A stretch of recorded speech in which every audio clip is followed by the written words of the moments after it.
Hey guys, today I wanted to show you these adjustable weights.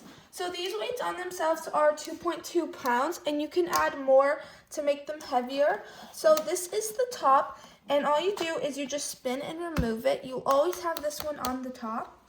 So once you add one of these on both sides, they will be 3.6, and then once you add the second one, so now you have these plus this one, it's going to be 5 pounds. So I'm just going to show you how to put them on. So the side that's going more up, not the one that's going inside, you want that one going in. You line them up.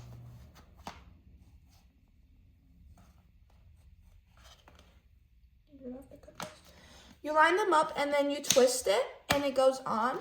You can add more. So let's say I only want 3.6 pounds. You just add the top.